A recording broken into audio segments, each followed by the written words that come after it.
ربي من كل ذنب وأتوب إليك لا حول ولا قوة إلا بالله العلي العظيم. اللهم صل على سيدنا ونبينا وشفيعنا وحبيبنا ومولانا محمد صلى الله عليه وعلى آله وصحبه وبارك وسلم.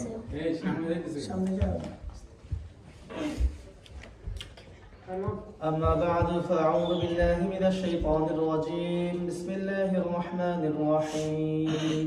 ما آتاكم الرسول فخذوه وما نهاكم عنه فانتهوا واتقوا الله إن الله شديد العقاب. صدق الله مولانا العظيم. اللهم صل على سيدنا ونبينا وشفيعنا وحبيبنا ومولانا محمد صلى الله عليه وعلى آله وصحبه وبارك وسلم. নিচে আছে না লোক? হ্যাঁ আছে হিরো আছে। হ্যাঁ আছে।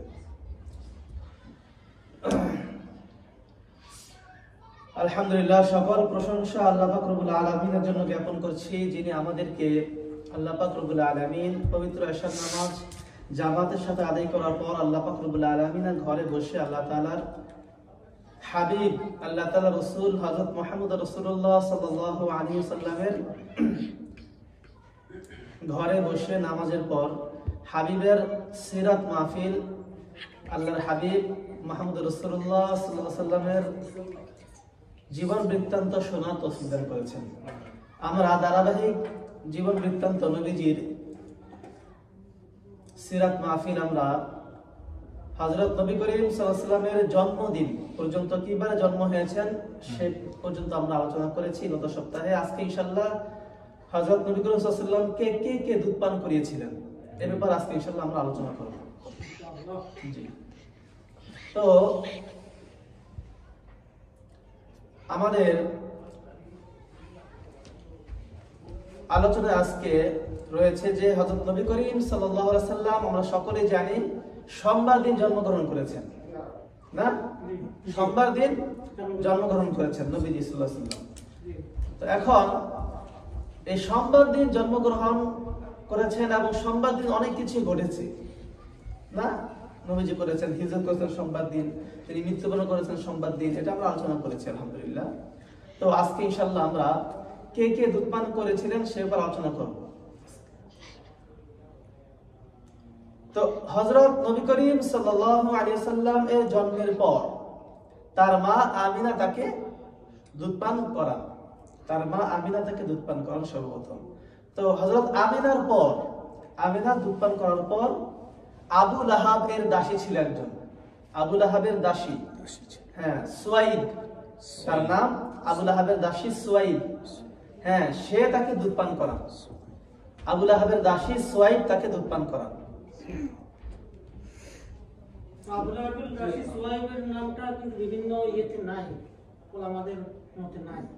আমি কালকে যেটা পড়লাম আর কি, আচ্ছা আল বিদায়া ওয়ান নিহায়াতে আছে, আল বিদায়া ওয়ান নিহায়াতে আছে। কোনো প্রশ্ন বা না থাকলে একটু নোট করে পরে প্রশ্ন দিতে বললেন।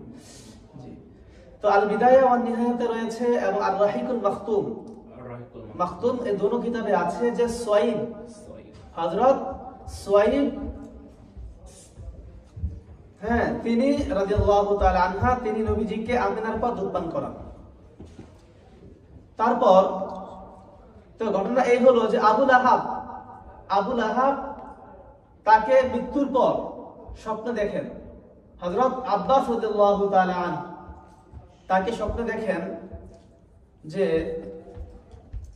কি স্বপ্নে দেখেন যে খুব খারাপ অবস্থায় আছে। তার ভাই না আব্বাস রাদিয়াল্লাহু আনহু, তার ভাই, আপন ভাই আবু লাহাব, তো খুব খারাপ অবস্থায় আছে। আবু লাহাবের অবস্থা খুব খারাপ ছিল, শোচনীয় ছিল। তবে তিনি বলেন যে সোমবার দিন আমার শাস্তিকে লঘব করা হয়, সোমবার দিন আমার শাস্তিকে হালকা করা হয়। তখন এটার কারণ জিজ্ঞেস করলে বললেন, ওলামায়ে কেরাম এটা ব্যাখ্যা করেছেন যে আসলে সোমবার দিন নবীজির জন্ম হয়েছিল, না? এটা আমরা জানি। তো নবীজির জন্মের পর যখন আবু লাহাব শুনতে পেল তার দাসীর মাধ্যমে, যে দাসী সোহাইব, হ্যাঁ সে সোয়াইব, তো সোয়াইব সে খবর নিয়ে গেছে তার মনিবের কাছে, আবু লাহাবের কাছে, যে আপনার একজন ভাতিজা হয়েছে, জন্মগ্রহণ করেছেন আজকে ভাতিজা মুহাম্মদ।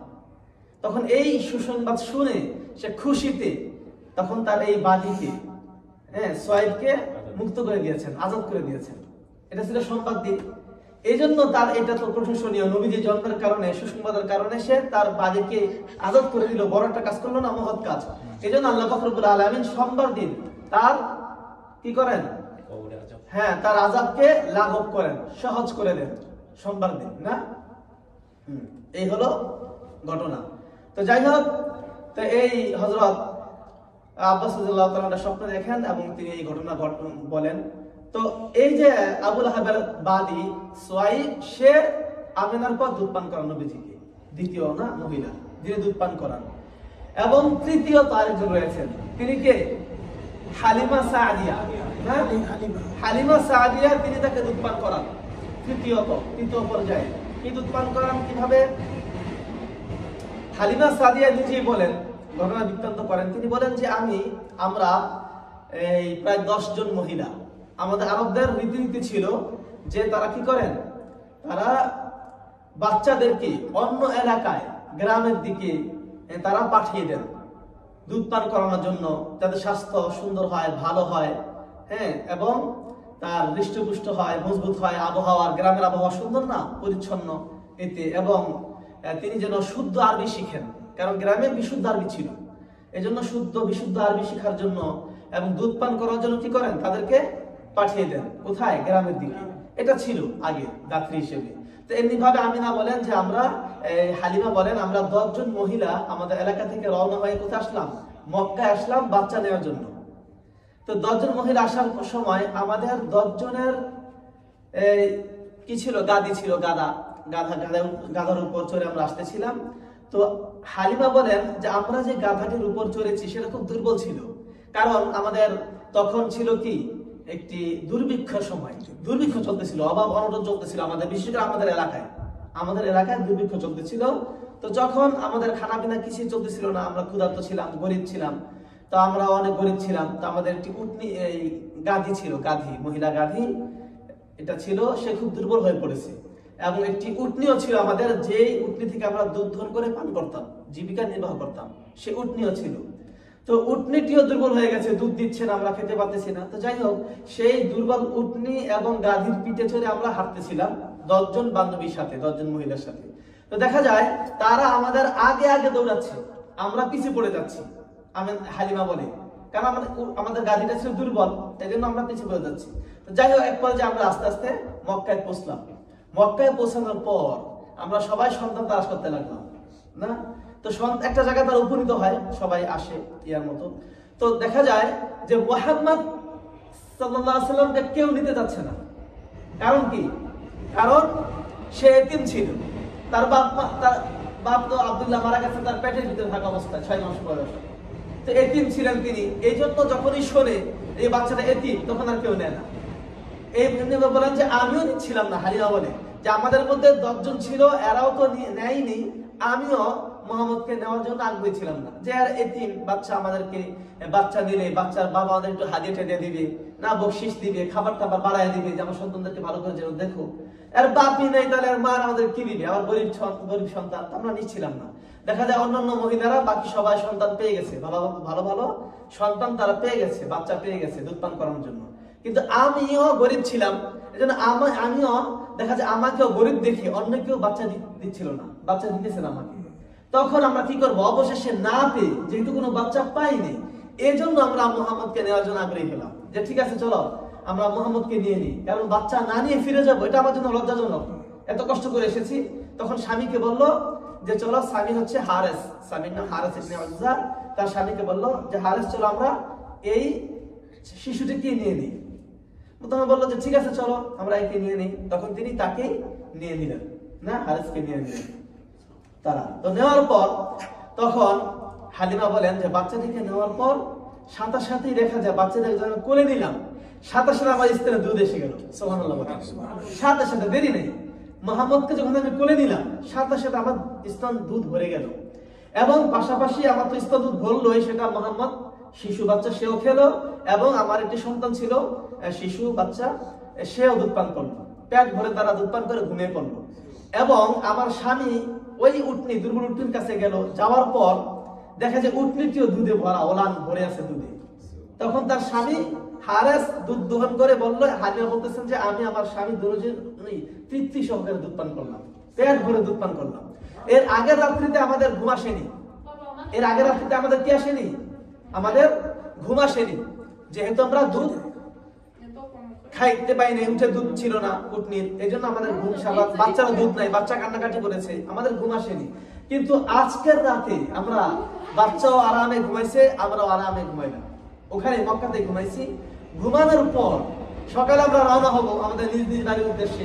তো যখনই রওনা হলাম, আমাদের যে দুর্বল গাড়িটা সবার পিছনে ছিল, এখন সেই গাড়িটা সবার আগে আগে দৌড়াচ্ছে, সবার আগে দৌড়, শক্তি এসে গেছে। সুবহানাল্লাহ বলেন। তখন সেই হারেস হালিমাকে বলতেছে যে তুমি হালিমা কি বাচ্চা নিলে, এটা তো আজীব বাচ্চা, বরকতময় ছেলে, এটা বরকতের বাচ্চা তুমি নিয়েছো মনে হচ্ছে হালিম। বাচ্চা আসার পর থেকেই তোমার দুধ এসে গেল স্থানে, বাচ্চারা খেলো, আবার আমাদের উটনির স্থানে দুধ এসে গেলো, আমরা খেলাম, আবার এখন আমাদের সেই দুর্বল গাভীটা সবার আগে আগে দৌড়াচ্ছে, এ তো বাচ্চার বরকত মনে হচ্ছে, তুমি তো সাংঘাতিক বরকতের বাচ্চা তুমি নিয়েছো হালিমা। হালিমা বলে হ্যাঁ আমার তাই মনে হচ্ছে। তারা খুব খুশি, ঠিক আছে চলো।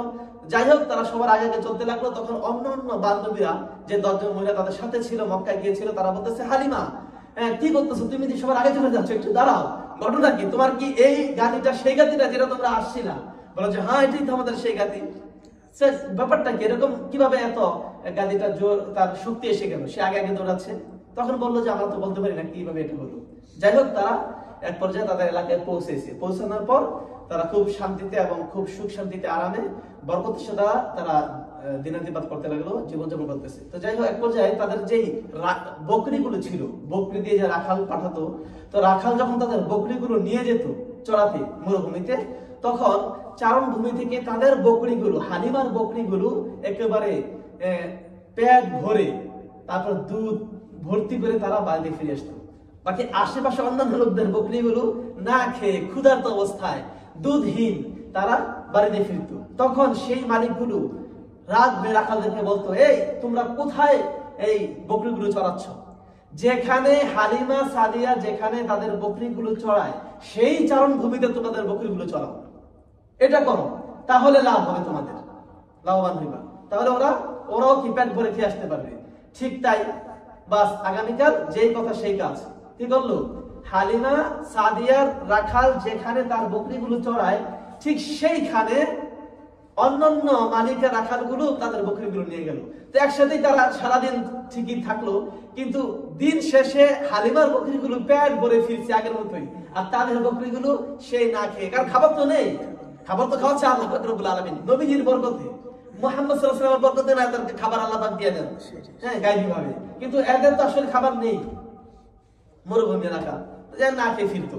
তখন হালিমা বলে যে এভাবে তাদের দিন চলতেছিল এবং দিন দিন আস্তে আস্তে বরকত উন্নতির দিকে যাচ্ছে। তো যাই হোক, তো এক পর্যায়ে এভাবে চলতে চলতে এই মুহাম্মদ সাল্লাল্লাহু আলাইহি ওয়াসাল্লাম বলেন যে শিশুর বাচ্চার 2 বছর বয়স হয়ে গেছে, মোটামুটি এখন দেখতে দেখতে খুব সুন্দর, মোটা তাজা, স্বাস্থ্যবান হয়ে গেছে, না নাদুস নুদুস হয়েছে বাচ্চাটি, নবীজি সাল্লাল্লাহু আলাইহি ওয়াসাল্লাম এটা হালিমা বলতেছেন। তো এই জন্য আমরা চিন্তা করলাম যে তার মার কাছে ফিরিয়ে দেওয়া উচিত বাচ্চাটিকে। কিন্তু আবার মনে মনে ভাবলাম যে না, এত সুন্দর বরকত আমরা পাচ্ছি বাচ্চার বরকতে উসিলায়, এই বাচ্চাকে দিলে তো আমার বরকত হাতছাড়া হয়ে যাও, আমরা কি করা যায়? তখন বললেন যে না, তাও আমাদের একবার নেওয়া উচিত মায়ের কাছে, 2 বছর হয়ে গেছে, নেওয়া উচিত, আবার দরকার হয় বলে নিয়ে আসবো। ঠিক যে কথা সেই কাজ, তিনি নবীজিকে তার মায়ের কাছে নিয়ে গেলেন, হালিমার কাছে নিয়ে গেলেন, আমিনার কাছে নিয়ে গেলেন হালিমা।